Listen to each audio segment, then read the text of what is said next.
Good evening, everyone. No responses? Good evening, everyone.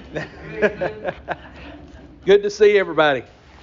If you would be opening your Bibles to Revelation chapter 17. Revelation chapter 17.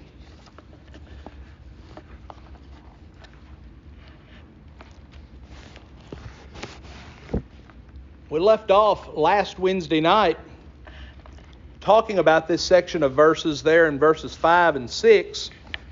And after our prayer, that's where we'll start this evening. And Jared, would you lead our prayer for us?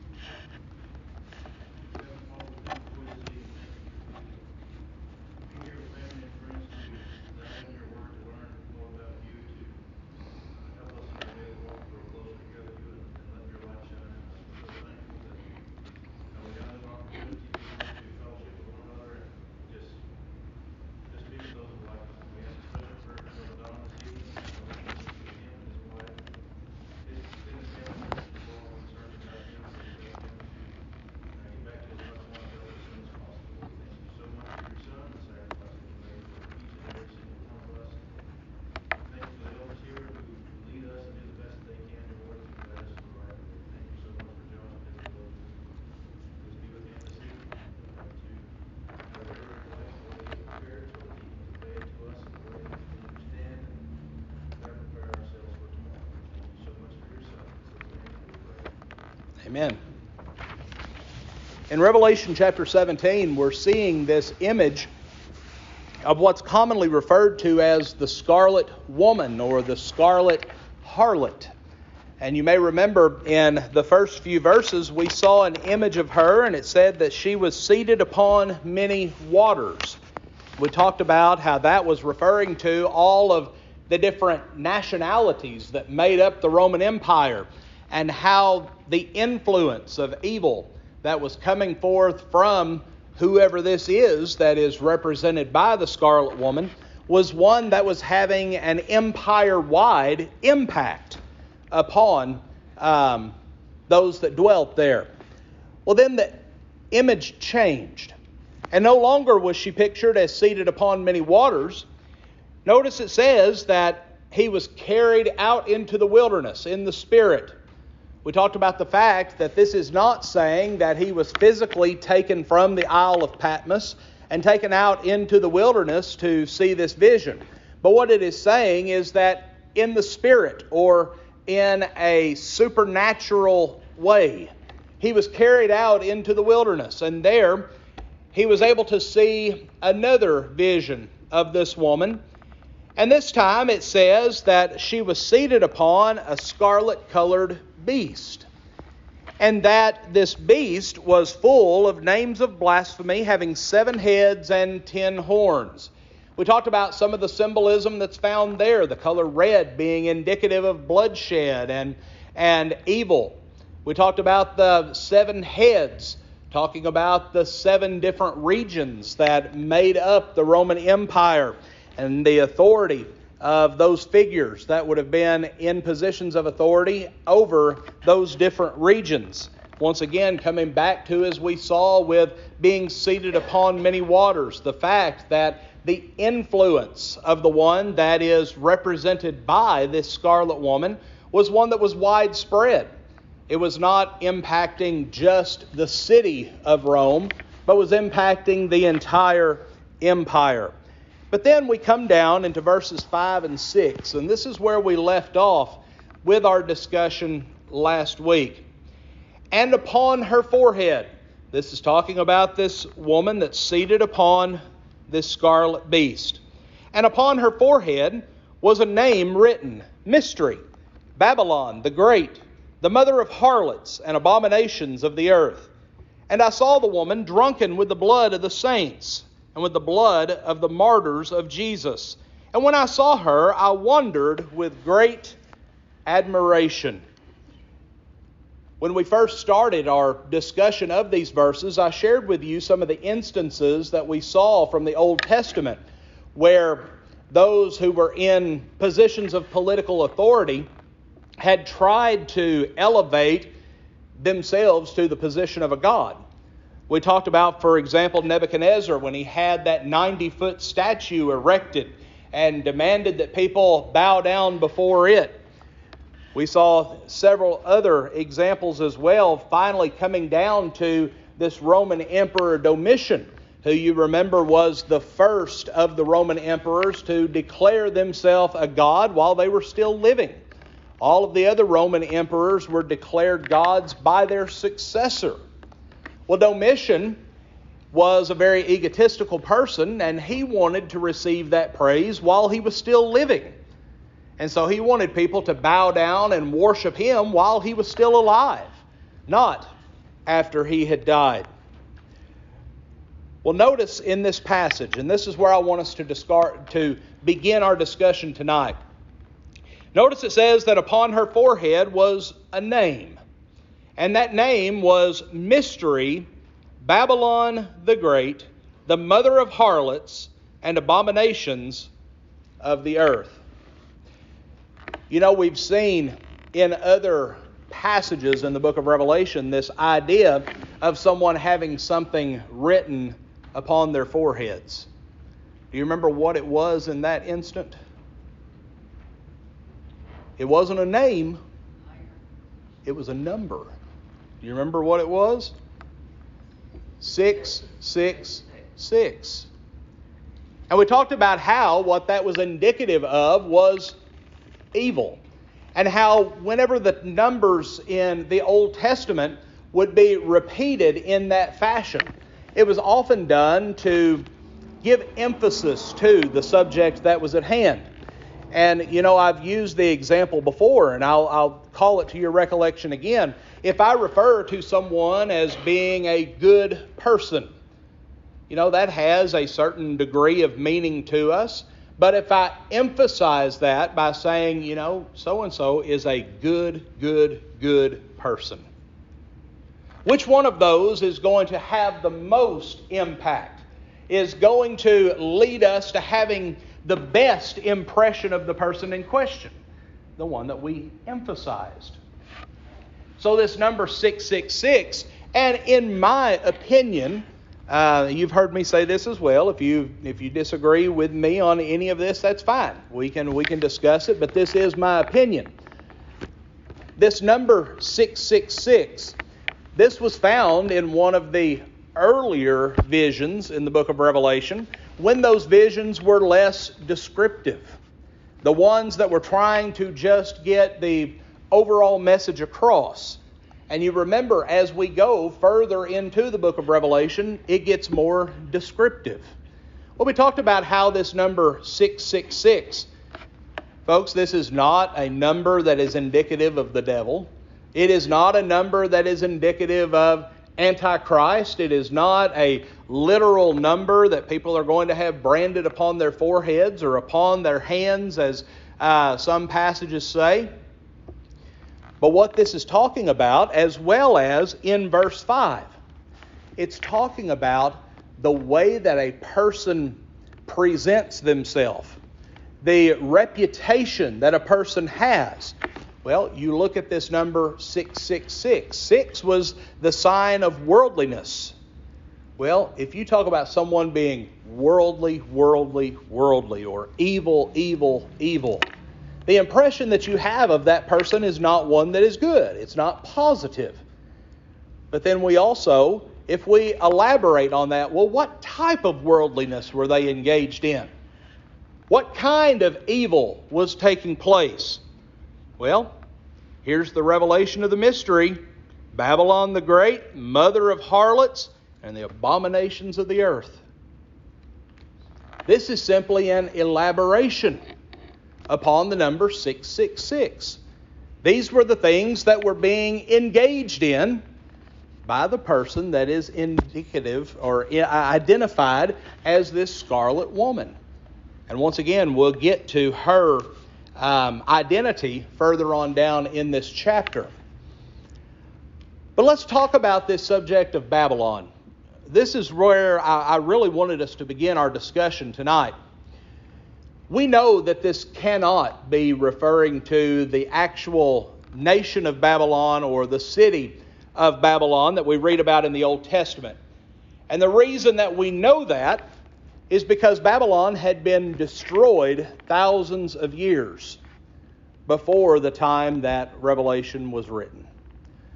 At the time of the first century, there was a very small military encampment that was located near the ruins of the city of Babylon. But a very small military encampment would not fit the description Babylon the Great. That's a description that could not be applied to something that small and that significant. If you turn back, and keep your place marked, but turn back to 1 Peter chapter 5 for just a moment. In 1 Peter chapter 5, notice verse 13. 1 Peter 5:13.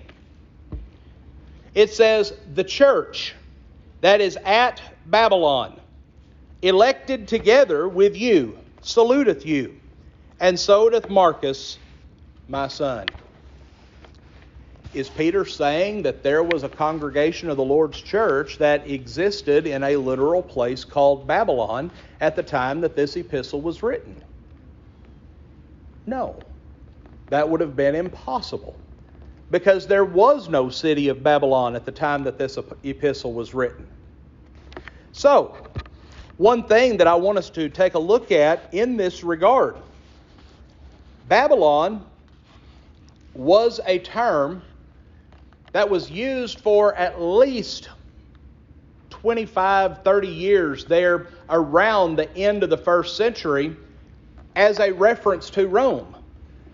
And this was a term that was used generally among Jews and among Christians. And the reason that they would refer to it in this way is because of all of the similarities between the two. There were so many things taking place in the city of Rome that took place in the city of Babylon that they began to equate the two together. And so, even here in the epistle of 2 Peter, that we commonly look at and we say, well, this is intended to be taken literally. This is not a book that's known for its figurative or symbolic language. But here, a city is mentioned that was known not to exist. Well, of course, skeptics and critics of the Bible look at this and they say, well, look here. Here's something that's a discrepancy in the Bible. The Bible's not true because this says there was a church in Babylon. There was no city of Babylon in the first century. But what they failed to realize was that this was nothing more than a reference to Rome. This was a common reference among that nationality of people to refer to the city of Rome.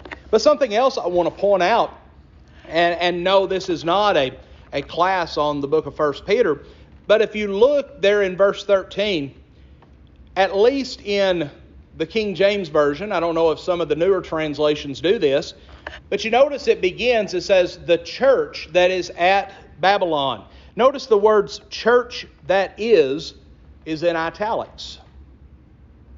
And the reason that is, folks, those words are not in the original Greek manuscripts. The literal translation of this verse is she that is at Babylon. She that is at Babylon, elected together with you, saluteth you, and so doth Marcus, my son. And so many people look at this and they say, well, since he is referencing Marcus, and most say that this is more than likely talking about John Mark, since he refers to him as a son, and certainly we know that this would have been a reference to a son in the faith, it was not his biological child, they say that more than likely when he references she that is at Babylon, or she that is in Babylon, they say that Peter is referring to his wife. And that she is the one that along with him and along with Mark are sending their greetings. There's nothing in the context here that would lead us to believe necessarily that he's talking about a congregation sending their greetings. More than likely, he is referring to some individual. And whether it is his wife or whether it is some other well-known woman in the congregation there in that city, or a woman that is known to the people that he's writing to, more than likely he is not actually referring to a church in this instance. He's actually referencing a woman. Now, let's come back once again and let's bring all of this together. There's a number of reasons why Peter would refer to the city of Rome as Babylon. Ancient Babylon, let me just read a few things to you. It was a center of enmity and oppression of God's people. And Rome had become, in its time, a center of enmity and oppression for God's people. Peter referred to his readers as strangers and pilgrims in a strange land, 1 Peter 2 and verse 11. Now we know that at this time, there were many Jews that had been scattered abroad during a period of time that was known as the diaspora or the dispersion. What took place was there was a man who's familiar to each and every one of us. His name used to be Saul of Tarsus. He rose up in the very early days of the church and began to persecute Christians. But his persecution, as we've talked about previously in our study of Revelation, centered mainly in and around the city of Jerusalem. It was not very widespread. And you remember, at the time of his conversion was the very first time that he had gotten the authority to leave Jerusalem and go somewhere else to persecute the church. You remember, he had gone to the religious leaders in Jerusalem and got their endorsement to leave Jerusalem and to go to Damascus. And there he was going to persecute Christians, arrest them and bring them back to Jerusalem. Well, what happened, and we know this from studying Acts chapter 2, many of those that were converted on the day of Pentecost were not residents of the city of Jerusalem.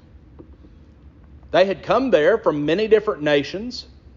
Well, after they had heard the gospel and gladly received the word and were baptized into Christ, they didn't want to go home. They wanted to stay there as long as they possibly could. They wanted to learn from the apostles. They wanted to deepen their faith. And that's why we see these examples of people who actually lived in Jerusalem, of selling some of their possessions and selling land and things of that nature so that they could provide for those who were in need. Well, then along came Saul of Tarsus. And Saul began to persecute the church very heavily in the city of Jerusalem. Well, they had to leave their homes. They fled. And you may remember, I believe it was when we were talking about Revelation chapter 7, we talked about the fact that in the first century, that there were 3 different major periods of persecution that the early Christians faced. The first was at the hands of Saul of Tarsus. And it centered mainly around Jerusalem. Well, what did the Christians that lived in Jerusalem or who were staying in Jerusalem, what did they have to do in order to avoid that persecution? They had to leave. They fled from that place. They went and they settled in other areas. But they took their faith with them. They went into those areas and they established congregations and they began converting people.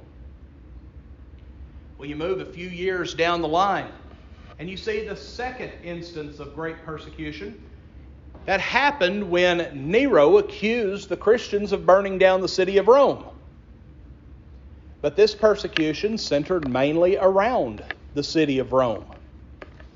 But then as we come into the 90s, we see that the persecution that came at the hands of Domitian or by the authority of Domitian was empire-wide. It spread, as we talked about last week, from northern Africa all the way to the British Isles. It spread from the Atlantic Ocean all the way inward into what we refer to as the Middle East today, into areas of Russia. This was a massive empire. And the influence of this scarlet woman impacted the entire empire. It was not something that was reserved just to Jerusalem or just to Rome. It affected the entire Roman Empire. But whenever we think about what is being said, it says that whoever it is that is symbolized by this woman, what she is portraying to the people, is the same thing that Babylon was engaged in, that she's the mother of harlots. We talked last week about how this is talking about spiritual fornication, spiritual harlotry, cheating on God by worshiping false gods. Well, this was what was being promoted. Remember, as I mentioned at the beginning of our lesson, Domitian had named himself a god, was demanding worship of himself. He had enacted this concilia, this police force that went around throughout the empire and were forcing people into worshiping him. So in this, she was the mother of harlots, in that she was the one that was leading people into this sin. It was not something that she was engaging in on an individual level only, but she wanted everybody else to be influenced by it. And abominations of the earth. So many of the things that were taking place in Rome, and many of those we will not discuss in great detail just because of the graphic nature of those things. But there were some atrocious things that were taking place in Rome, and many of them were being done in the name of religion. And all of these things God refers to as abominations. Abominations on the earth. A couple of those things that we will mention would be idolatry and the practice of homosexuality. And sadly, we see some of the very same things taking place in our country today. And I find it very interesting that you're starting to see some people using this term Babylon to refer to America. There's some books that have been written. I've not read these books, but I've seen them where they're actually referred to as America, the Modern Babylon. And in these books, from what I've been told, it shows so many of the similarities of what took place in Babylon, what took place, and what's now taking place in America. But ultimately, what it comes down to is any nation that turns away from God is going to fall into these abominations. And so this description is simply one that is talking about a sinful nation. And so with that in mind, the fact that this scarlet woman is encouraging idol worship, is leading people into sin, is practicing things that are abominable, is taking upon themselves the scarlet red image indicating bloodshed and war. The only thing that we know of that was going on in the world at that time that came even close to fitting that description was the Roman emperor. And so in this image, this scarlet woman that we see, from everything that I have studied and everything that I see in the context of these verses, I believe wholeheartedly that this is talking about Domitian. But notice what it goes on to say in verse 6. It says, "And I saw the woman drunken with the blood of the saints and with the blood of the martyrs of Jesus. And when I saw her, I wondered with great admiration." Simply put, what this is saying is that this scarlet woman could not get enough of persecuting Christians. There was never going to come a time when they said enough is enough, as long as there was even a single Christian that was still living. They were so bloodthirsty. And with every Christian that lost their life, that just drove them even further into engaging in these things. And notice the text says that they had spilled so much Christian blood that they literally had become intoxicated by it. They were addicted to this. It was something that they had to do. It was ingrained in them. The blood of the saints.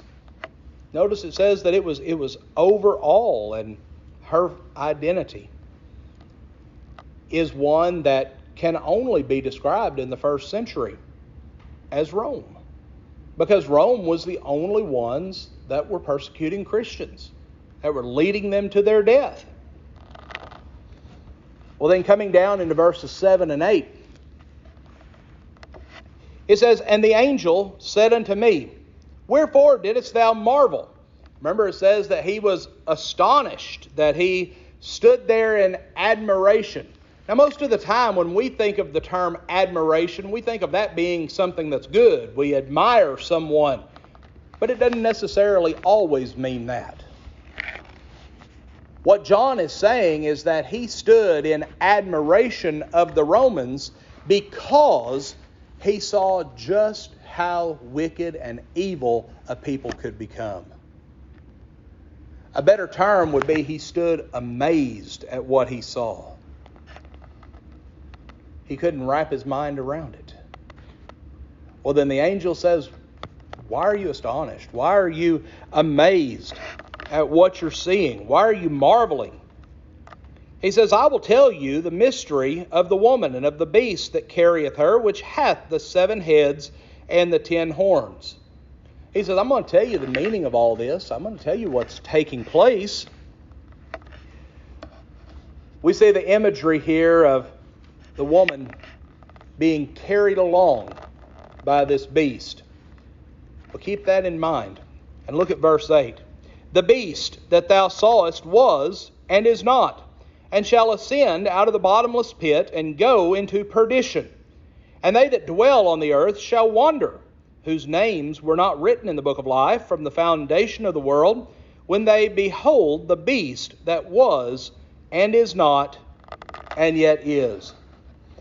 So we have an image starting out giving a description not of the scarlet woman, but of the scarlet-colored beast. The one that is carrying the woman along in her efforts. Well, I think what we're going to see is this is going to fit very well with what we're going to see taking place at least in the next couple of 100 years of the Roman Empire. Because starting out, when the first century came to a close, this was really the high point of Rome. Domitian was in power until the year 96 AD, and then he died. And all of the emperors that rose to power after him had less power and less influence upon the people. And what happened over time is that as the influence of the emperor began to wane, the influence of this concilia, their military force that was pressing people into emperor worship, it began to wane as well. And eventually, over time, this concilia ultimately ceased to exist. But they still functioned in name. And so it led many people to wonder, well, is there really a concilia still there? Are they still active? Are they still involved in anything?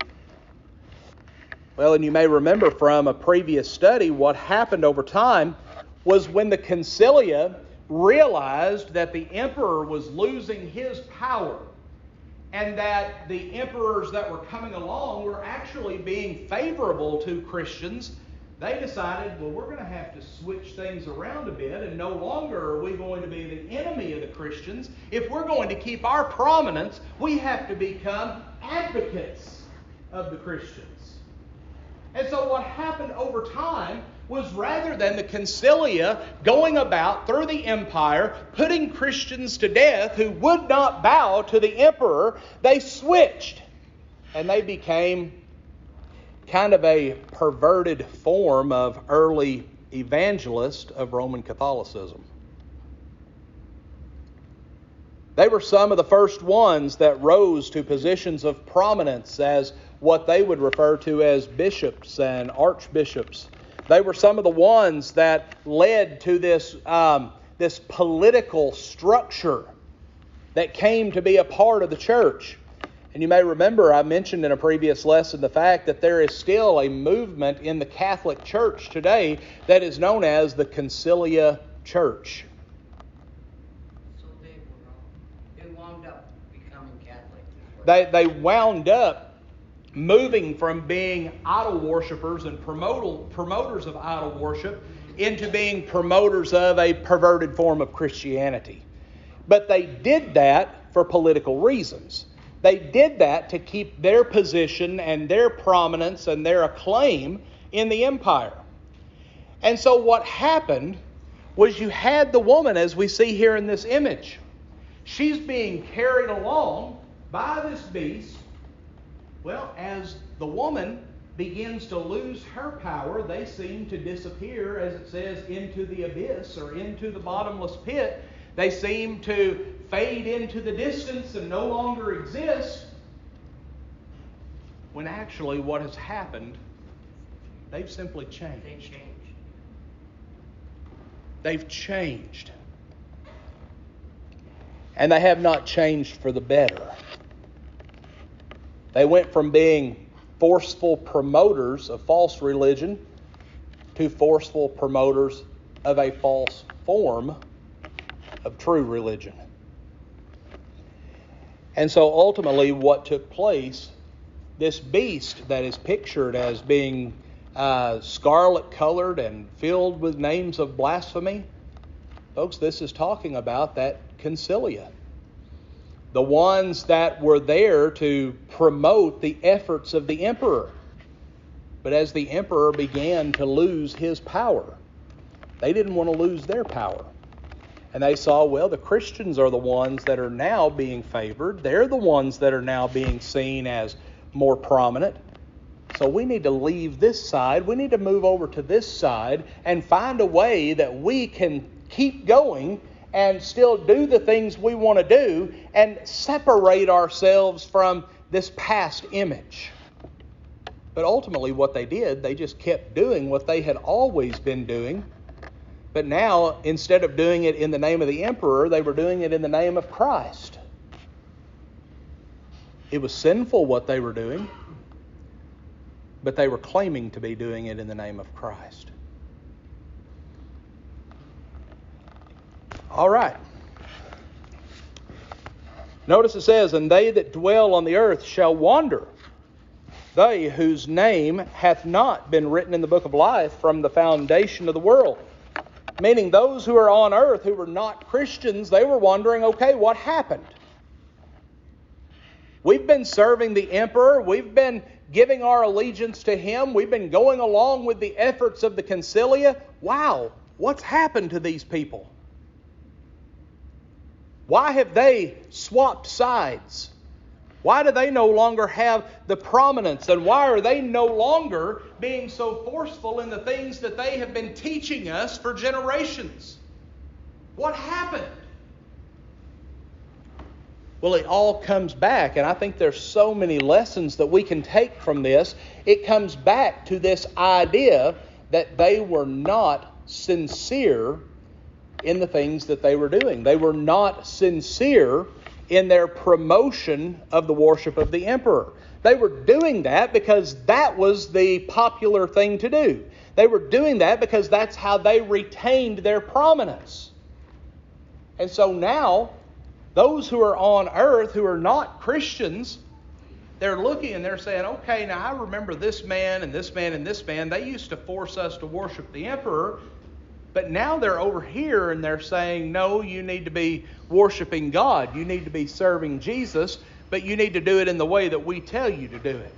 You know, something just doesn't match up. What happened? And so the people were amazed at what was taking place. They didn't recognize that it was a lack of sincerity on the part of those individuals. Okay, any questions or comments before we stop for this evening? All right, Lord willing, next Wednesday night we'll pick up in chapter 17 and verse 9.